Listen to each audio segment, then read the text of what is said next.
I'll say I was volunteered for training this week, so I'd like to start with first welcome everybody. Thanks for coming out on a wonderful hot day.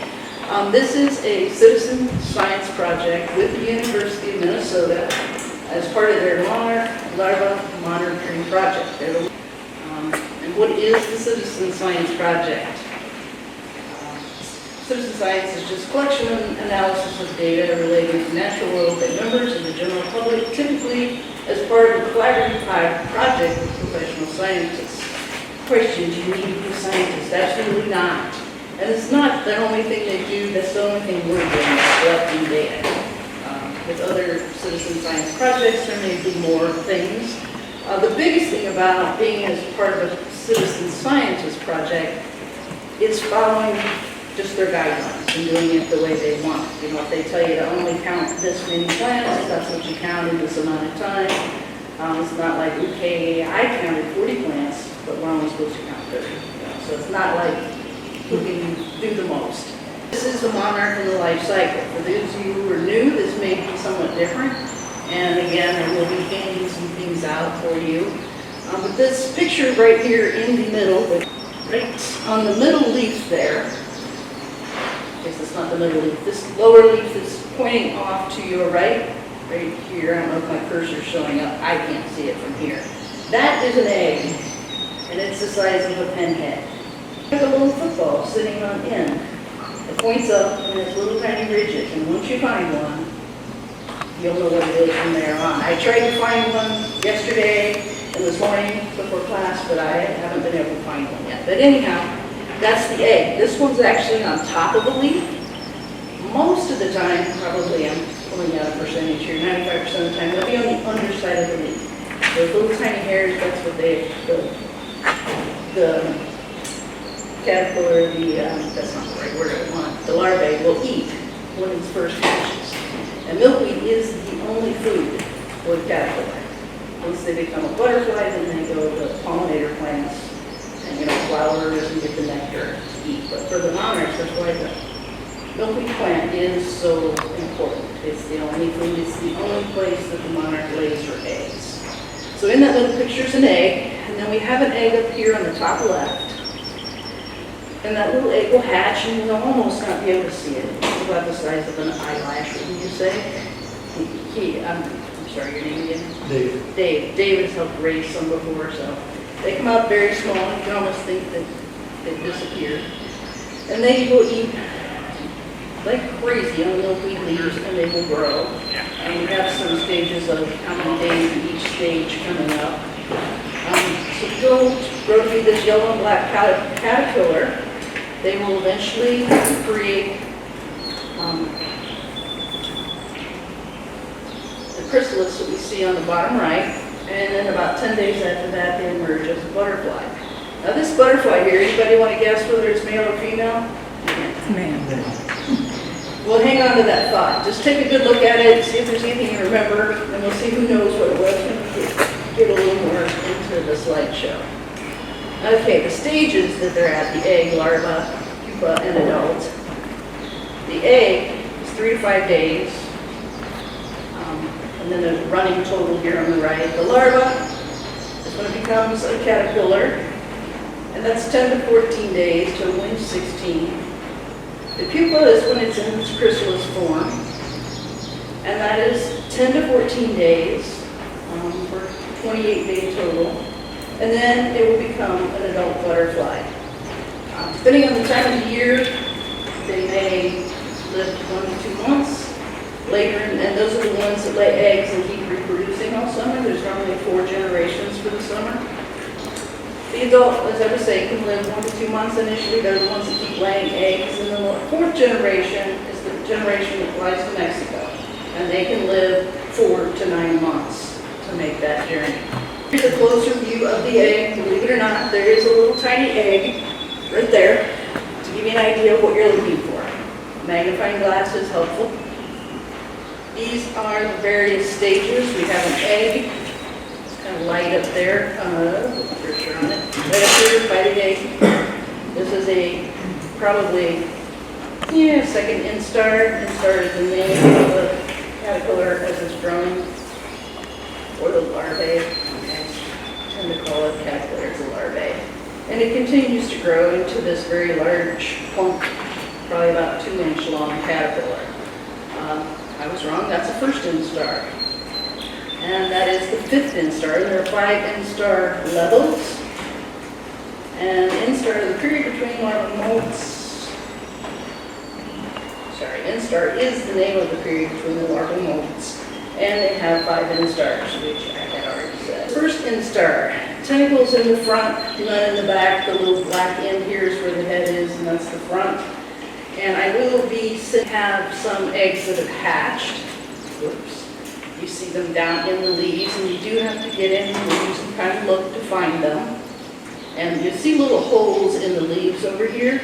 When they hatch, the first thing they eat is that egg shell. And then they start on the leaf, and they start eating a little crescent-shaped hole. Sometimes that's your indicator that you're going to find a small caterpillar. Second instar has tentacles in the front and little ones starting in the back end. The third instar, the tentacles in front extend to the tip of the head. And in the 4th instar, the front tentacles extend beyond the head. And in the 5th, the tentacles extend well beyond the head, and they start to get kind of goofy and flop around and hang down. When they reach the 5th instar stage, they will leave the milkweed plant, and if they're in the wild, they will find some place where they feel safe, and they will attach themselves to maybe a building or another type of plant, and they'll hang upside down in this J formation. Here, I would say 1 to 3 maybe, but it just starts wiggling, and pretty soon it looks like a chrysalis, and the chrysalis is beautiful. Now, the chrysalises that hangs for that 10 to 12 days that we saw on the total time list, they start to darken when they're about to become an actual butterfly, and that's kind of your indication, if you happen to see one, that it's getting ready to enclose. And here is one starting to come out of that chrysalis. And when they come out, they're kind of ugly looking. They're kind of crumpled up. The first time I thought, oh my gosh, what have I done? It's deformed. But it's not. It's just been very tightly wound up in there. They have a lot of fluid in their abdomen, and it'll be very fat, which is unlike what you see on Monarch. What it will do is hang there upside down, and it will slowly pump all of that fluid from its abdomen into the wings, and they start to come out. They're no longer crinkled, they come full size.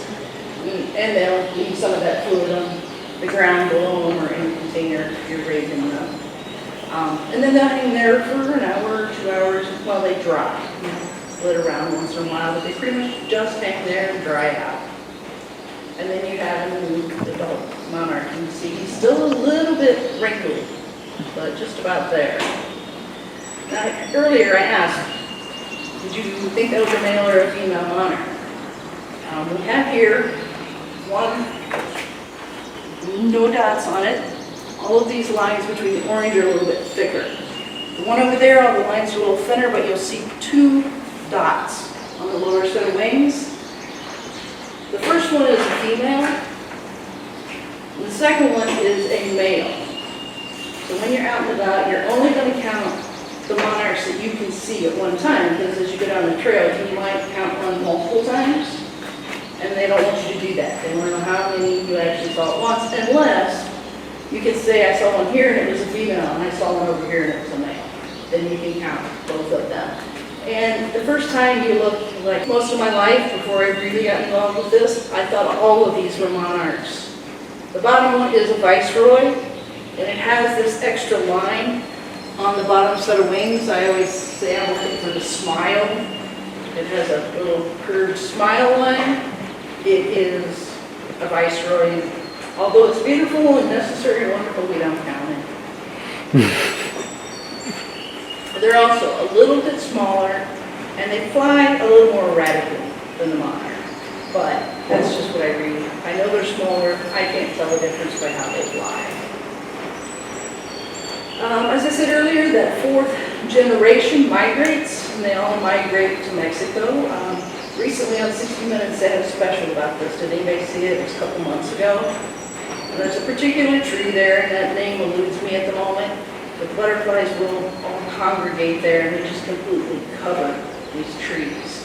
If you were to go to Google and look up 60 Minutes Monarch Migration, Mexico, or something along that line, I'm sure you can find the episode. It was really, I'd love to see it. It was a great episode. Spring migration, they turn around, of course, and they come back the other direction. All the different locations as they come up through the United States. You see the dates kind of ticking off here in the upper right-hand corner as they come up through the United States. Why does that happen? Habitat loss, pesticide use. I remember as a kid seeing milkweed all along farm fields.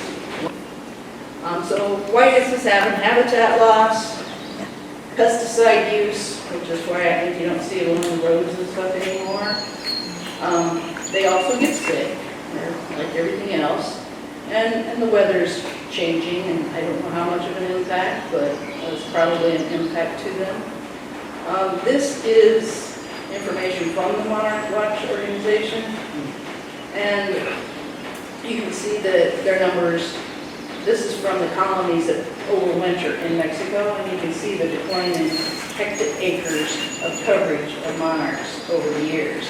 I think their second line here should say 2017 to 20, or from 2017 to 2004 instead of the way it's ordered, but I think that's what they were getting at. It had dropped from 1994 to 2017, there was 5.65 hectares covered in monarchs. And from 2017 to 2004, it's down to 3.28 hectares. Exactly how large a hectare is, I'm not sure.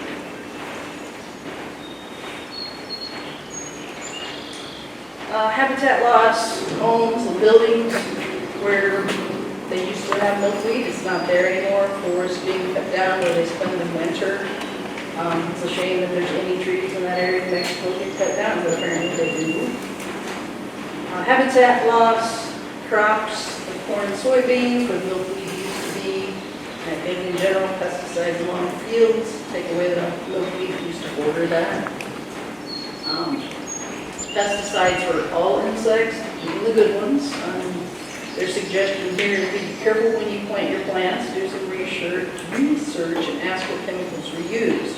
And I think here they're also pointing towards planting milkweed, but also planting pollinator plants, so that they have something to draw them into your milkweed and someplace to eat once they become an actual butterfly.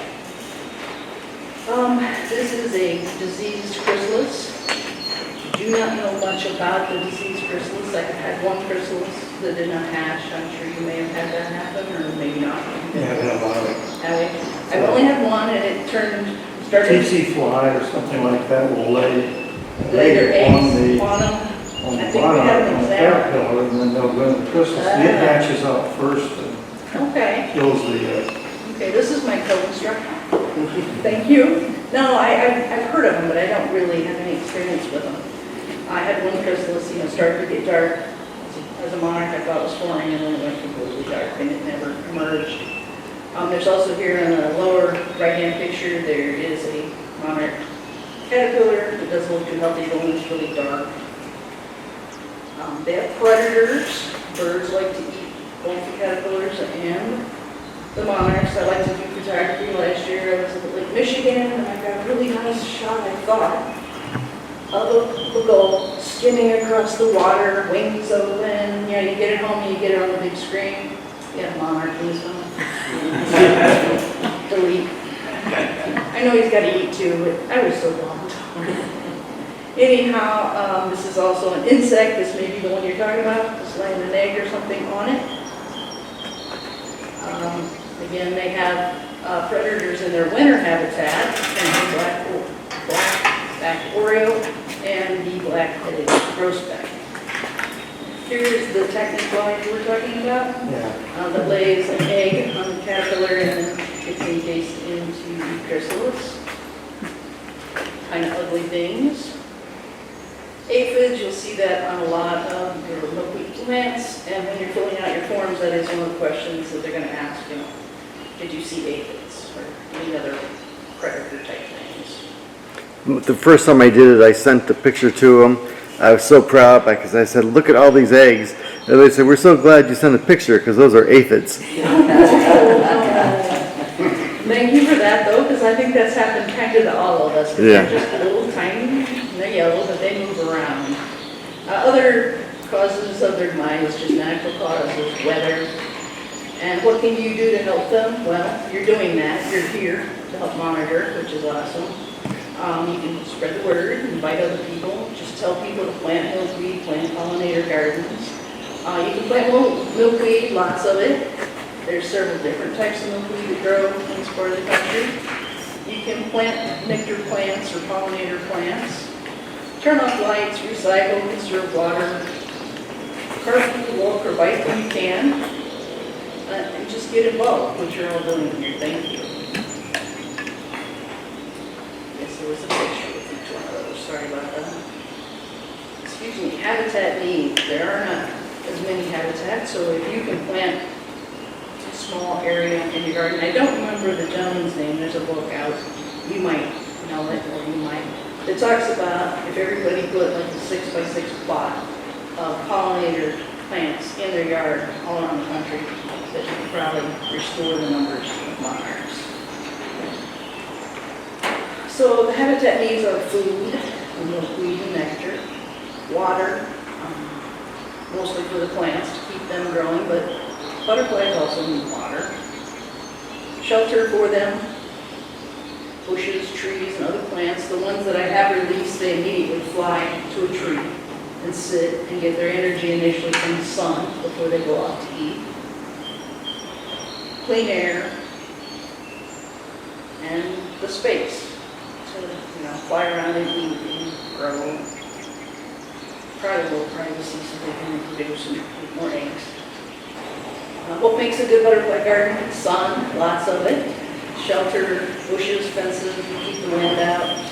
Good soil for plants and host plants, milkweed, and nectar plants.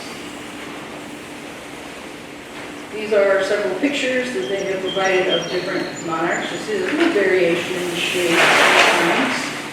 When the males, when you actually see them with the dot, sometimes you can see it when the wings are closed. It's very hard to see, so don't all of these, you're going to see that on the inside of their wings. Then we don't want to forget the different types. This one on the left is, I believe, a butterfly milkweed. There's a few of those out here. I've only seen one out here once, but I guess there's some near the entrance. Actually, it's that like notebook that fell on the floor. That's what's blowing around. I'm not sure what it is, but I know it's for one of her art classes coming up. Thank you very much. Appreciate it. The center one is what you're going to see mostly, and that is the common milkweed. Big pink blooms on it this time of year. That's what you're going to find mostly out here in the marsh. You'll find a lot of that. And then on the right, also with pink blooms, is swamp milkweed. I've not found as much of it, but there are some areas. I think there's even along this trail as we go out there is some swamp milkweed. There's also something called dogbane that looks very much like common milkweed. Just warning you because it's fooled me a lot of times.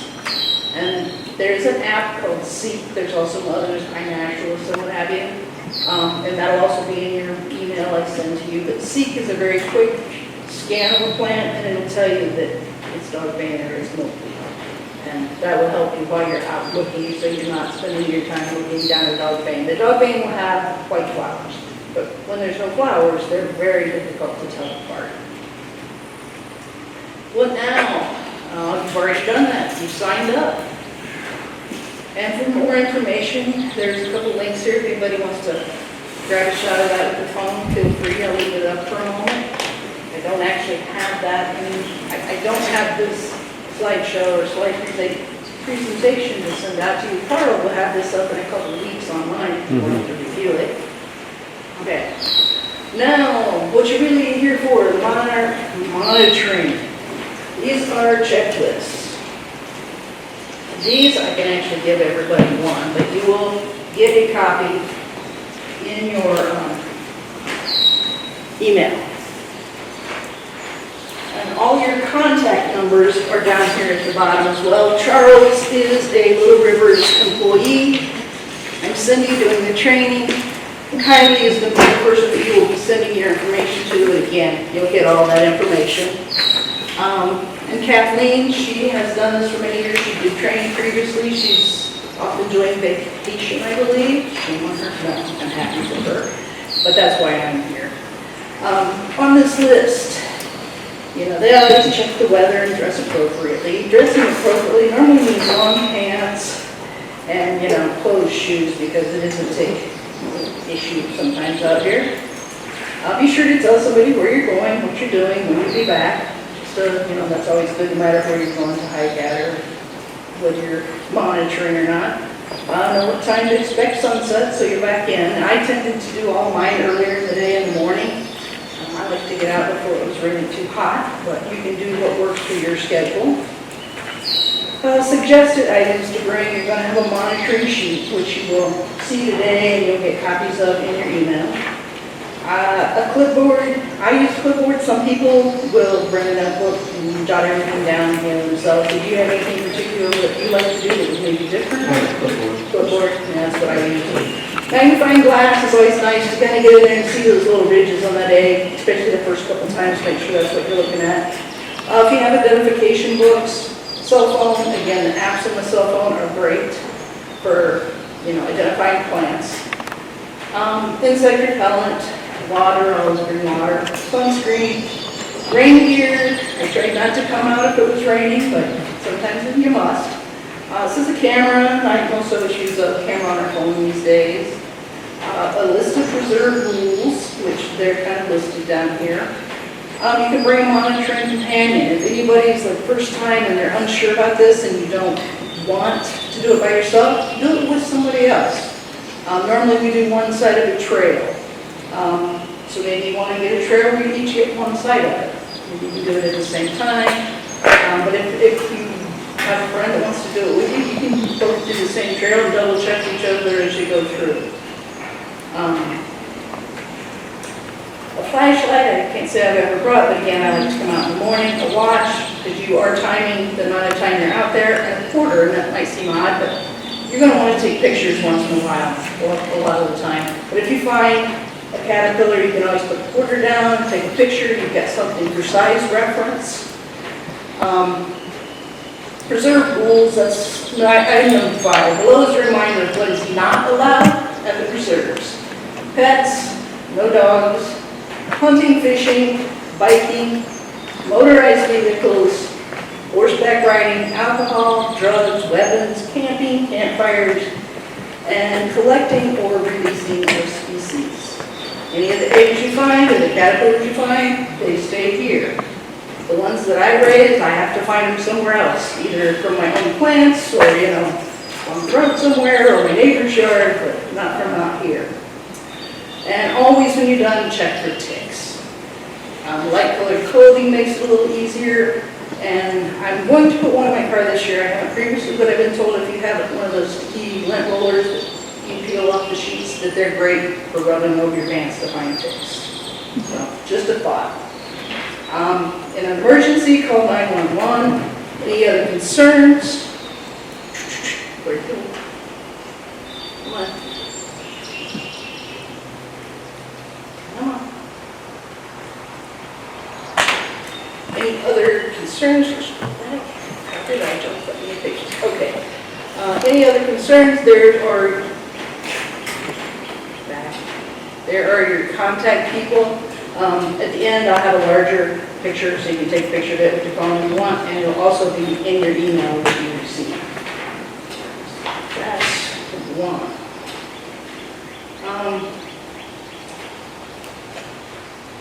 This is the monitoring project.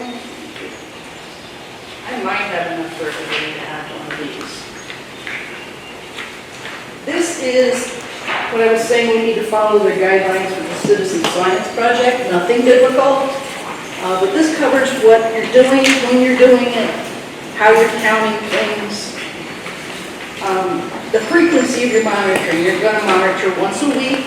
The week runs from Sunday to Saturday, and we will be starting the week of July 6th, and we'll go through the week of September 21st.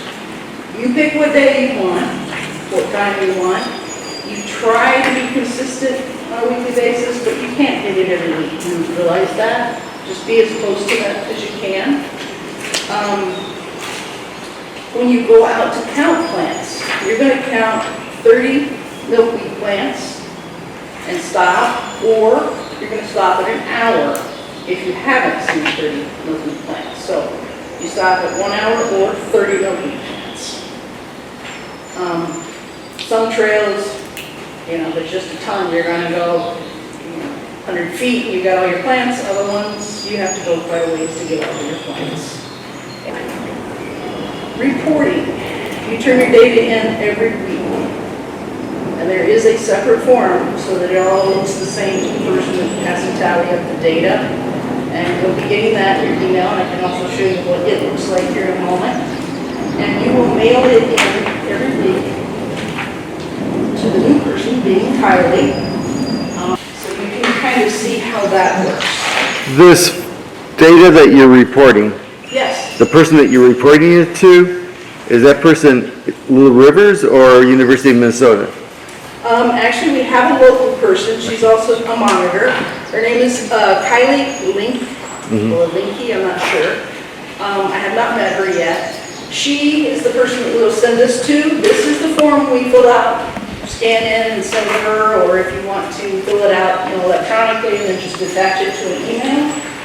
And everyone except my husband, all for coming today. We can take a walk out. There's some milkweed out here. All right, if everybody wants to walk out here, you can take a look at some. Yellow. And the yellow tends to be the aphids or little pieces of milkweed sap coming out. But you're going to look for an egg on both sides, typically the underside.